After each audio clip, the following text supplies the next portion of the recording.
Right now, at this very moment, millions of renters across the country are unknowingly handing over thousands of dollars to landlords who are flat out breaking the law.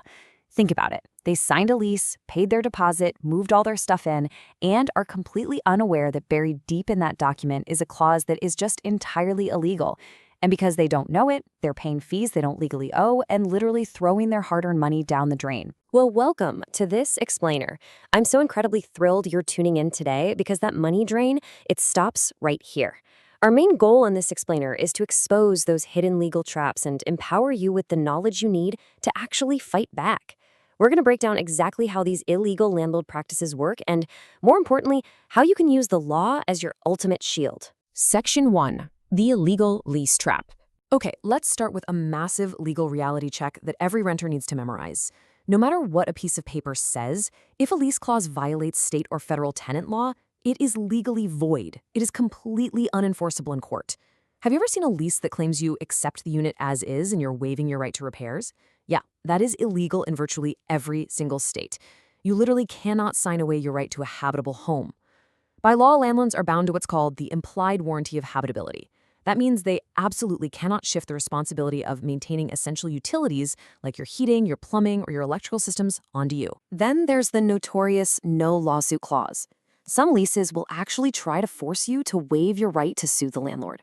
That's almost universally invalid. You always retain your right to take legal action. Also, watch out for excessive immediate late fees. Many state laws actually cap late fees and mandate a specific grace period before they can even charge you a dime.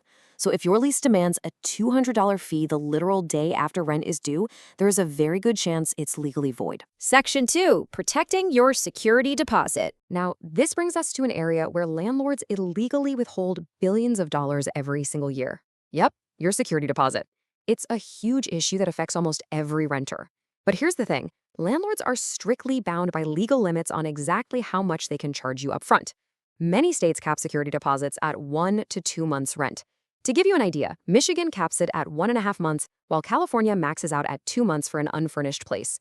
If your landlord charged you more than your state's legal limit, they actually broke the law before you even unpacked a single box. But here is the real kicker. What happens when you move out?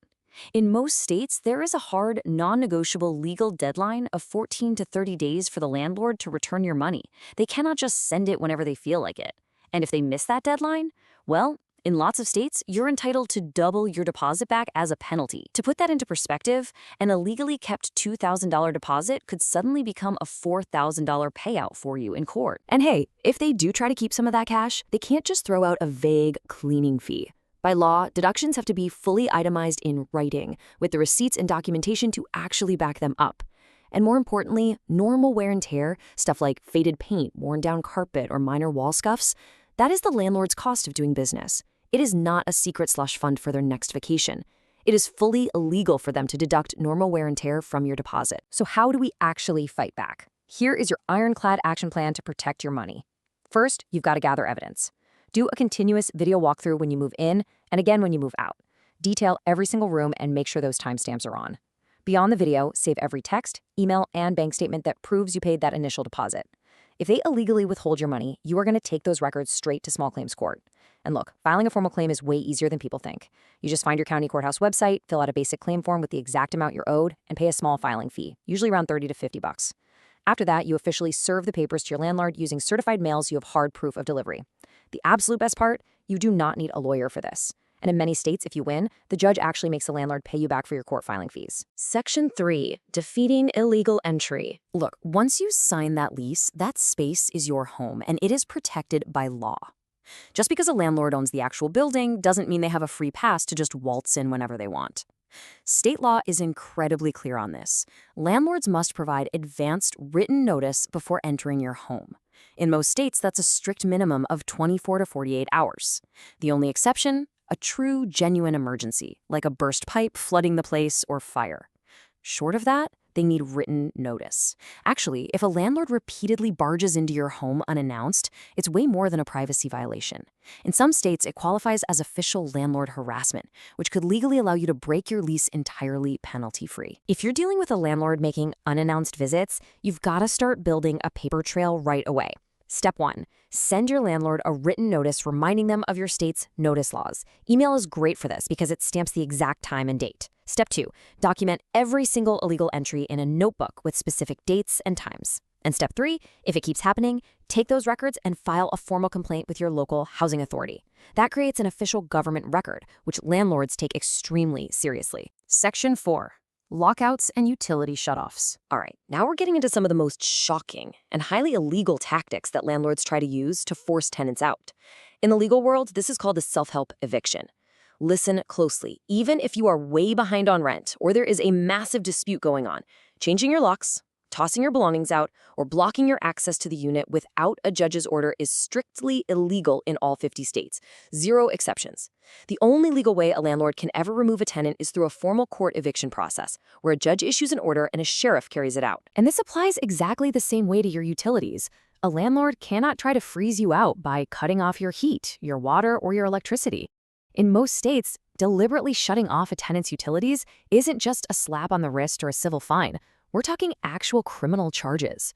If your landlord ever attempts a lockout or utility shutoff, your immediate move is to call local law enforcement and file an emergency injunction in court. Section 5. Federal Fair Housing Rights. Let's zoom out to the federal level for a second, because beyond your state's specific rules, every single American renter is shielded nationwide by one of the most powerful laws we have, the Fair Housing Act. This federal law sets up 7 protected categories.